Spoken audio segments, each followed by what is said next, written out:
এত তো ভিডিও আমার দেখো। কোথাও মনে হচ্ছে আমি কিপ্টে? আরে না গো, আমি একটুও কিপ্টে না। কিন্তু আমার বন্ধু-বান্ধবরা আমাকে ছোট থেকেই বলে আমি নাকি খুব কিপ্টে। আমার হাত থেকে নাকি জলও অব্দি গড়ায় না। তো তোমরাই আমার এই ভিডিওটা দেখে বলো তো, কোথাও আমি কিপ্টেমি করেছি নাকি? ছোট কেক বলে কি তাকে কি আমি এক সাইড করে রেখেছি?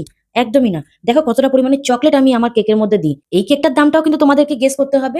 তবে হ্যাঁ, ফাইনাল ডেকোরেশনটা দেখো তারপরেই গেস করো। বেন্তো কেকের ভিডিওতে তোমরা এত ভালোবাসা দিয়েছো, কিন্তু একটা আবদারও তোমরা করেছিলে। দিদি বেন্তো কেকের থেকে যদি একটু বড় হয় আর যদি হাফ পাউন্ডের থেকে একটু ছোট হয়, তুমি কি করে দিতে পারবে? আরে কেন পারবো না? কাস্টমাইজ মানেই তুমি একটা বলবে আর সেটা আমি করব না, সেটা হতে পারে? তো এই কেকটার দামটাও কিন্তু ঠিক তার মিডলেই রয়েছে।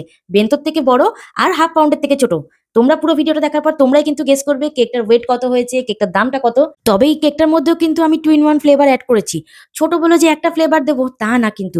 ভেতরে তো তোমরা দেখতেই পেলে কতটা চকলেট দিয়ে কেকটাকে রেডি করা হলো। আর ওপরে থাকবে হচ্ছে ম্যাঙ্গো ফ্লেভার। আর ম্যাঙ্গোটা একটু আধটু না, যতটা আমার এই কেকটা লোড নিতে পারবে তার থেকেও বেশি এর মধ্যে দেওয়া হয়েছে।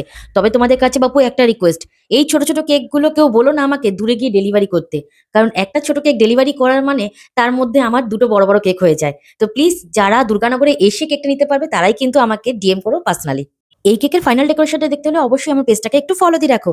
দেখা হবে খুব তাড়াতাড়ি। ভালো থেকো, সাবধানে থেকো। হর হর মহাদেব।